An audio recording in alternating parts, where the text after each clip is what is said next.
Welcome to my preview of the Valero Alamo Bowl featuring number 14 Oregon 10-3 versus number 16 Oklahoma 10-2, 9:15 p.m. Eastern Time on ESPN, Wednesday, December 29th. Now, before we start the preview of the video itself, I'm going to rant a little bit here. This game has completely changed as far as what we thought we were going to see in this matchup because of the despicable and absolutely disgusting practice of players abandoning their teams because they think that it's all about them, that it's the only thing that matters is the money, that they don't care about their teammates or what brought them to this level, that they can just transfer out and go to other schools prior to bowl season, or that the worst case is that they could just leave for the NFL prior to it. Bowl games are not meaningless matchups, and it is what these players are doing to the sport of college football is absolutely despicable. It should not be commended in any manner. It should be absolutely condemned at every single level, and there should be processes put in place to punish and make it difficult for players to abandon their teams, their fan bases, and the programs that ultimately got them to where they are today. No player is an island, and no player did this by themselves. Only reason they are in this spot where they're being considered for this next level to be able to go make that money is because of the players that stood around them and got them there. And the fact that they think it's okay to just abandon their teammates when they get to that level of play is absolutely disgusting. This bowl game has completely changed what we thought we were going to see coming into it. Oregon is without their number one sack leader, defensive end Thibodeau, 7 sacks on the season. Starting cornerback James is going to be their starting cornerback James is going to be who had 2 interceptions this season. He's not going to be playing, and then their leading wide receiver Williams, who had 557 yards receiving and 4 touchdowns. He's not in it. It gets even worse for Oklahoma. They're without their 3 top sack leaders on the season. Sack leader, defensive line Thomas, and then he had 8 on the season. Their leading tackler, linebacker Asamoah, had 80 tackles. He's not going to be playing. Linebacker Bonito, 7 sacks on the season. He's not playing. And defensive lineman Winfrey, he's not playing. 5.5 sacks on the season. You look at all these numbers, all these players leaving, just kind of scurrying, and this is a top 25 matchup between 2 very good programs. You know, it's not a New Year's Six, but it is a good bowl game, and it is definitely a great way to finish off the season the right way. Why are all these players leaving ship like this? I think what happens is one guy leaves. He says, I'm too good for this. I'm too good for you. I don't care about this team. I'm too good for this. I'm going to go make my money. And it puts pressure on other guys that also want to go make that money. It puts pressure on them to say, well, you know what? If he's too good for this, I'm as good as he is. I'm also too good for this. If I don't leave, does it make it look like I'm not as good as he is? You know, am I not generating the same headlines? You know, maybe I should go as well so that, you know, that spyglass isn't put on me as to, you know, why didn't you leave? Are you not as good as we thought you did? I'm just hypothesizing, a little bit of a rant. I'm not sure exactly what the reasoning is here, besides just absolute selfishness across the board to completely abandon, to be traitors to the programs that put them where they are on the board today. It's absolutely ruining college football, and I cannot believe that we're sitting at a place here where basically Oklahoma's entire defense has been scrapped because some players decided they didn't want to stick around and push it through. Now, I know that they're not going to be, that they've lost their head coach, okay, but you know, you don't, just because a head coach leaves, you don't abandon your program. You say, well, you know what? He abandoned us. Screw him. We're going to stay here and we're going to build this program, or we're, you know, even if it's your senior year, you want to move on, you're going to say, we're going to finish this right for the fan base that supported us all the way through this point in time to put us where we are, and for our teammates around them. They're already reeling. We don't need to add to that. We're going to stand strong and build and be part of this community and lead this community the right way. For me, it's just despicable to see players doing this, and I feel deeply. I'm a Boise State fan, so obviously there's no love lost between Boise State and Oklahoma. I'm not an Oklahoma fan by any stretch of the imagination, and neither am I an Oregon fan. So both of these programs, a lot of rivalry blood between Boise State, or bitter blood between Boise State and both these programs. But I feel deeply for both these programs and their fan bases to have these players treat them this way in bowl season. It's just absolutely despicable. So we're looking at Oklahoma being favored this one by 6.5 points and given a 70.7% chance of winning this game. Now, again, that 70.7% chance doesn't factor in players leaving across the board. ESPN doesn't factor that in into their rankings, or they don't adjust it as quickly. So we'll see. I think that 6.5 maybe a little bit closer, at least to the over/under. I'm going to look here and give a score prediction or a win-loss prediction at the end of this video. So series history, these teams have met before. They've played 7 times. Oklahoma owns owns the series 6-1. They won the first game in 1958, 6-0.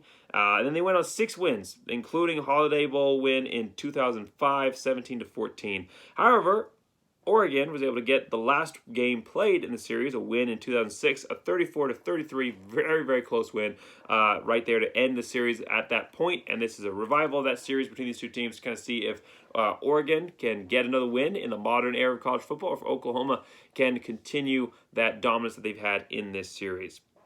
Record reviews for these programs, I was expecting a lot out of Oregon. I thought that the Pac-12 might have a little bit of a down year this season, and I thought that with the weapons that they had coming back, this could be a good year for the program. I was looking at 11-1. Obviously, that didn't end up happening. Ended up just one game short of that, which is exactly what Athlon Sports was projecting, 10-2, and they nailed it right there for the regular season. For Oklahoma, I thought that especially the way Spencer Rattler had played last season, I thought this was Oklahoma's year. I thought they were going to the playoffs. I think a lot of people did as well. I was projecting 12-0. Alamo Sports was projecting 11-1, of course, ending up 10-2. How did these teams get to this point? Let's look at that here. So for Oregon, it started off rough. Close win against Fresno State, a good Fresno State team out of the Mountain West, but you barely beat a Fresno State team. People start to throw some questions at Oregon, saying, is this a team that can be playoff worthy? And then they go out and they beat Ohio State. That was huge for them. And that, of course, ended up being the major head-to-head in the playoff poll later in the season. They lose to Stanford. They drop down to number 7 in the rankings, but the college football playoffs rankings come out, and they're ranked at number 4. And a lot of that was the fact that Ohio State was having a good year at that point, and that head-to-head ranking became huge, pushing Oregon in. Now, they're sitting here looking, hey, we're a playoff team. We can go play in the playoffs. Unfortunately, didn't end the season the way that would put them in that position. A loss to Utah, a big loss, 38-7, knocked them out of playoff contention. Had a chance to get revenge, not to put them back in the playoffs, but at least to win that Pac-12 crown and get some revenge. Lost Utah again, this time 38-10 loss to allow Utah to completely own the series. Gave Utah the Pac-12 win, and really a rough stretch here down the road for Oregon. Now you look at Oklahoma, also a team that had playoff dreams. They started off the season great, 9-0. A lot of close wins there. They looked vulnerable. A 5-point win against Tulane, a 7-point win against Nebraska, a 3-point win against West Virginia, a 6-point win against Kansas State, and a 5-point win against Texas. Sorry, not a 5-point win against Texas, a 7-point win against Texas. They looked vulnerable in all of those. But Texas was kind of the turnaround point for Oklahoma. Spencer Rattler gets kicked to the side. Williams gets put in. And that is the turning point. At that point, Williams owns the starting position. Spencer Rattler, of course, transferring out at the end of the season, going to try and play at South Carolina. So at this point, sorry, I've been talking for a while. This isn't the first video I've done today. At this point, you've got an Oklahoma team that's trying to finish off the season strong, and they don't. They end up hitting a block here. They go 1-2 down the stretch, losing to Baylor and Oklahoma State.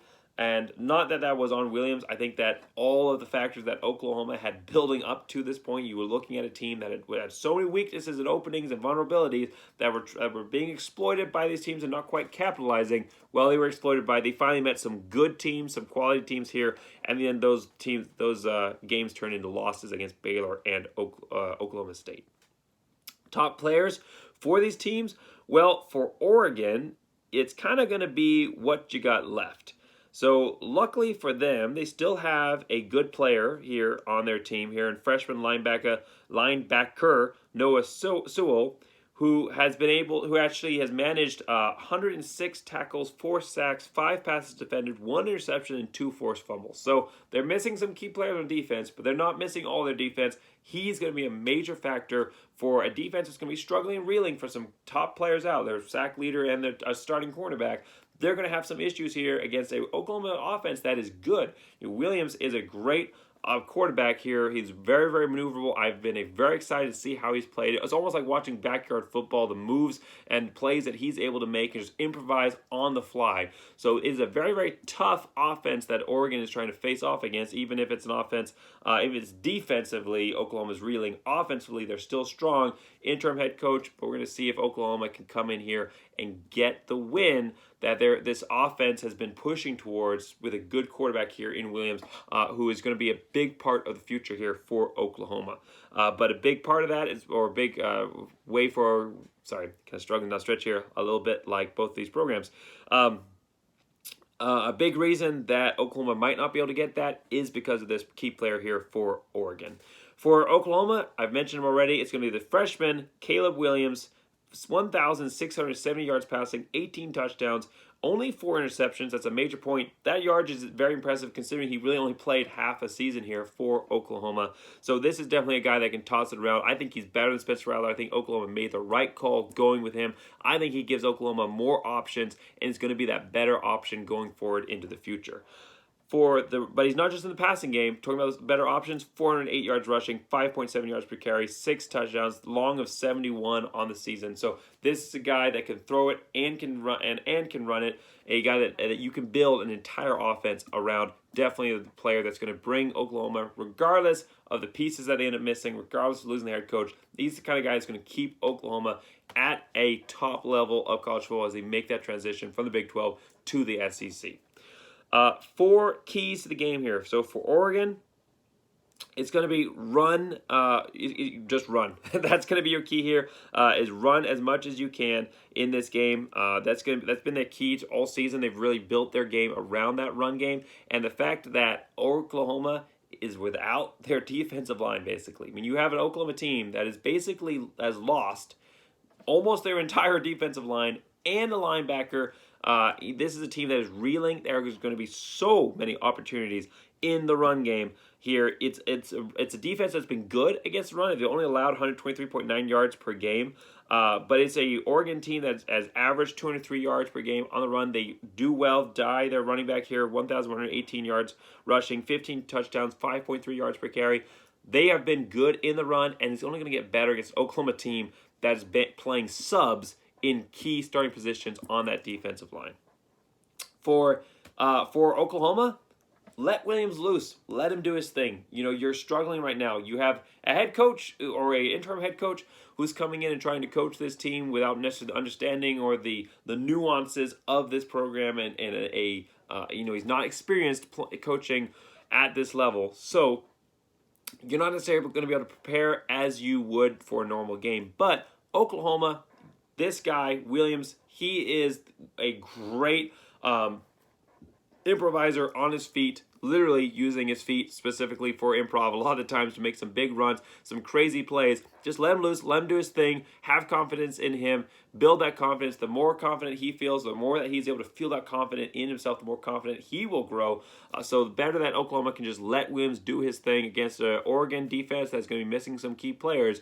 I think it's going to be a little bit of an offensive shootout between these two teams as these defenses are reeling against two programs that are good in the run game for Oregon and have been great in the passing game with Williams here for Oklahoma. So my prediction on this one is really going to be who is the least motivated. Both these programs obviously thought they were going to the playoffs, didn't get to the playoffs. They got to this bowl game. Players jumping ship left and right. Both these programs reeling. They're really kind of on the same footing. You're asking which of these schools is the least, the most, it's really no better way to phrase it. Which of these programs are the least motivated? Which of these teams has the most motivation to come in here and win this game? I don't think either of them has a lot of it, but which one is potentially not quite as demotivated as the other one? That's going to be the one that's going to be able to get this win. I think that Williams is a great contender here to be able to put points on the board, to get out there. He's a guy who's going to be a competitor, who's going to be extremely motivated, trying to prove himself with his fan base and use it as a springboard. That's going to be a major factor here for Oklahoma. However, the losses that Oklahoma has taken defensively coming up against Oregon team that is good on offense, especially in the running game, which is going to be that kind of strength now on weakness. That's going to be the major points that Oregon's going to be able to capitalize on. I just don't think that's going to be enough for Oklahoma to be able to overcome. So I think that Williams has a great game. I think it's a close, high-scoring affair, but in the end, Oregon ends up pulling out a win, especially being able to grind down those backups when Oklahoma's having to go to their third-string guys in key positions. That's not a good sign. I think Oregon ends up grinding out a win in this one, and I'm calling over on the over-under. Thanks for watching this video. Make sure you like, subscribe. I'm previewing every single bowl game this season. I'll put a link to my bowl game previews in the description, or my playlist for all those previews in the description. Like I said, make sure you like, subscribe. As always, go Big Blue!